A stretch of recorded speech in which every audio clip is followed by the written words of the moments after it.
दुनिया का सबसे रिचेस्ट पर्सन इलॉन मस्क ने वर्ल्ड के one of the most popular social media platform Twitter को 44 बिलियंस देकर खरीद लिया है।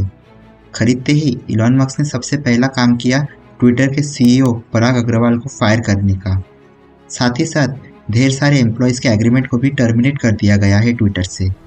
लेकिन क्या इलॉन मस्क चाहते थे ट्विटर को खरीदना, या कोई मजबूरी है जिसके वजह से उनको ये कदम उठाना पड़ा?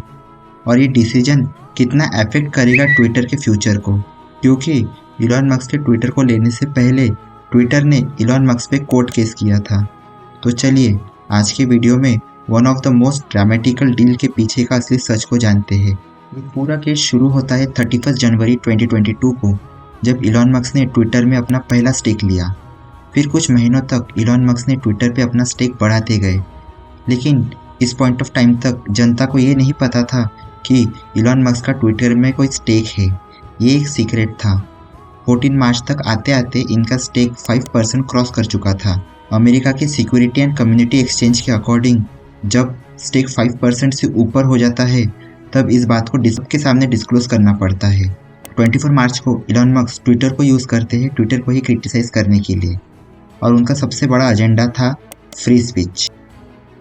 पॉइंट ऑफ टाइम तक इलॉन मस्क अपने आइडियाज़ को डिस्कस कर रहे थे ट्विटर के फॉर्मर सीईओ जैक डॉर्सी के साथ।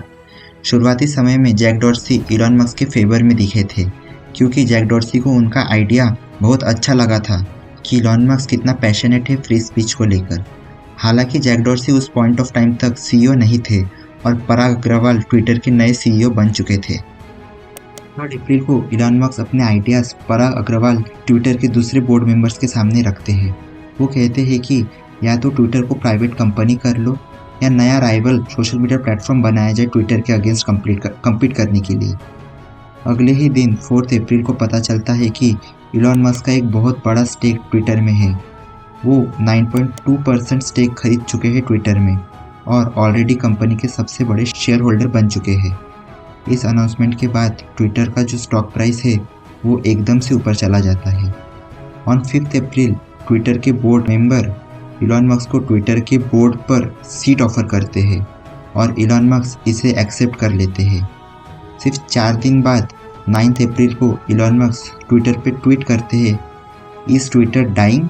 अग्रवाल टेंशन में आकर इलॉन मस्क को मैसेज करते हैं कि ये तुम क्या कर रहे हो, तुम ट्विटर के इतने बड़े स्टेक होल्डर हो, हमने ट्विटर के बोर्ड पे सीट ऑफर कर दिया है और तुम ट्विटर के अगेंस्ट ही लिख रहे हो ट्विटर का यूज़ करके।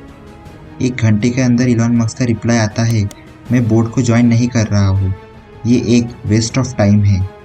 बाद में वो उन्हें इन्फॉर्म कर देते हैं कि वो ट्विटर को एक प्राइवेट कंपनी बनाना चाहते हैं। ऑन 14 अप्रैल 2022 इलॉन मस्क सबको चौंका के रख देते हैं। वो अपना ऑफ़र जारी करते हैं पहली बार पूरी कंपनी को खरीदने का। वो कहते हैं 43 बिलियन डॉलर दूंगा, ये कंपनी पूरा मुझे दे दो। ये ऑफ़र सुन के जैक डॉर्सी तो बहुत खुश दिखते हैं, लेकिन पराग और इलॉन के बीच में उस टाइम बहुत टेंशन वाला माहौल था और टाइम के साथ ये टेंशन बढ़ते ही रह रहा था। 20 अप्रैल 2022 इलॉन मस्क अपने फाइनेंशियल सोर्स डिस्क्लोज करते हैं। वो ट्विटर को खरीदने के लिए पैसा कहाँ से लाएंगे? पता चलता है कि 43 बिलियन में से 7 billion dollar senior secured bank loan से आएगा। Morgan Stanley, bank of America जैसे बैंक लोन देने के लिए तैयार हो गए हैं। 6 बिलियन आएंगे सबऑर्डिनेट डेब्ट से। 6.25 बिलियन डॉलर इलॉन को पर्सनली बैंक लोन मिलेगा। 20 billion dollar cash equity Elon की जो टेस्ला के शेयर को बेचने से आएगा। 7.1 बिलियन दूसरे इंडिपेंडेंट इन्वेस्टर्स से। 25 अप्रैल 2022 ट्विटर के बोर्ड मेंबर इस ऑफर को एक्सेप्ट करते हैं फॉर 44 बिलियन डॉलर्स, लेकिन इस ऑफर के एक्सेप्ट करते वक्त कुछ कंडीशंस रखते हैं। इलॉन मस्क ट्विटर के कोई भी एम्प्लॉय के खिलाफ कुछ भी गलत नहीं बोल सकते पब्लिकली जब तक ये डील चल रहा है। इलॉन मस्क अगर ये डील से अब पीछे हटते हैं तो 1 बिलियन डॉलर की टर्मिनेशन फीस लगेगा।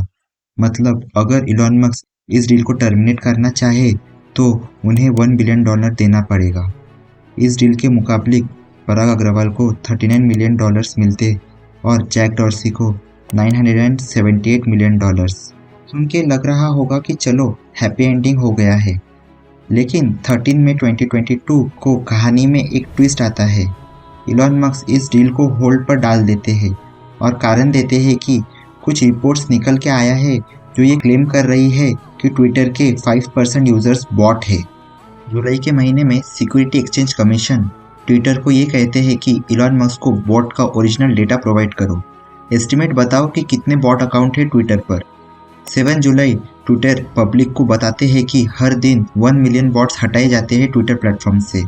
लेकिन उसी के साथ ही एक एक्सटर्नल एजेंसी के द्वारा इस चीज़ की जांच नहीं की जा सकती और एग्जैक्ट डेटा हम नहीं बता सकते क्योंकि इससे यूज़र के प्राइवेसी को खतरा है।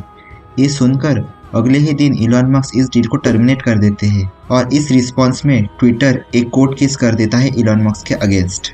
12 जुलाई 2022 को ट्विटर ब्लेम करता है कि इलॉन मस्क जो ये अनसर्टेनिटी दिखा रहे हैं ट्विटर को लेकर, इससे कंपनी के परफॉर्मेंस पे असर पड़ रहा है। हमारे रेवेन्यूज यहाँ पर नीचे गिरने लग रहे हैं। अब ट्विटर चाहता है कि जो इलॉन मस्क ने ऑफर दिया था उसे खत्म करे। खरीदने का जो ऑफर दिया था अब वो सच में ट्विटर को खरीद ले। इसके अगेंस्ट 29 जुलाई को इलॉन मस्क भी ट्विटर के अगेंस्ट केस फाइल कर देती है, ये बोल के कि ट्विटर्स ने बॉट्स और स्पैम्स अकाउंट का फेक डेटा बता के अपने इन्वेस्टर्स को मिसलीड किया है। 23 अगस्त 2022 को इस कहानी में एक नया पहलू जुड़ता है जो कि है पीटर मसज़ैटको की विसल प्रो रिपोर्ट दुनिया के सामने आती है। अब ये पीटर ज़ैटको ट्विटर के पुराने हेड ऑफ सिक्योरिटी थे। इन्हें जैन 2022 में फायर कर दिया गया था खराब परफॉर्मेंस के वजह से। पीटर ज़ैटको का ये कहना था कि ट्विटर बहुत अनएथिकल सेफ्टी प्रैक्टिसेस फॉलो करता है और इनके जो कंटेंट मॉडरेशन पॉलिसीज़ है ये कंट्री के लॉ के अकॉर्डिंग अलाइन नहीं है। साथ ही साथ ट्विटर ने इलॉन मस्क को भी मिसलीड किया है फेक बॉट नंबर्स बता के। ज़ैटको का यह भी कहना था कि ट्विटर को खतरा है फॉरेन एजेंट से। इन्होंने एक चाइनीज़ एजेंट का मेंशन किया कि कैसे इस कंपनी पे प्रेशर था कि इंडिया को एम्प्लॉय करने के लिए। इलॉन मस्क इस मौके का फ़ायदा उठाते हैं और दूसरा टर्मिनेशन लेटर भेजते हैं ट्विटर को। इलॉन मस्क कहते हैं कि पहले का बॉट का रीज़न है ही, लेकिन अब ये ज़ैटको के एलिगेशंस के वजह से भी इस डील को नहीं करना चाहता हूँ। 13 सितंबर को अमेरिका के जो सेनेट जुडिशरी कमेटी ज़ैटको के एलिगेशंस को सुनने के लिए एग्री कर लेते हैं। ठीक इससे 4 दिन पहले 9 सितंबर को इलॉन मस्क अपना थर्ड टर्मिनेशन लेटर भी जारी कर देते हैं। देखा जाए तो लग रहा होगा कि ट्विटर अब बहुत बड़ी मुसीबत में आ गया है, लेकिन अगर लीगली देखा जाए तो ट्विटर यहाँ पर एक बेटर पोजीशन में था। 3 अक्टूबर 2022 इलॉन मस्क की लीगल टीम उनको बताती है कि ये केस हमारे लिए फेस करना बहुत मुश्किल होने वाला है।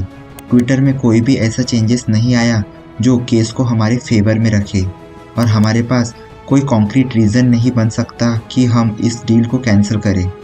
तो इस मजबूरी को सुनकर अगले ही दिन 4 अक्टूबर को इलॉन मस्क फिर से अपना प्लान चेंज करते हैं। इलॉन मस्क ट्विटर को ये इन्फॉर्म करते हैं कि उनका जो $44 बिलियन का डील है वो अभी भी वैलिड है और फाइनली 27 अक्टूबर 2022 को इस डील को क्लोज कर दिया जाता है।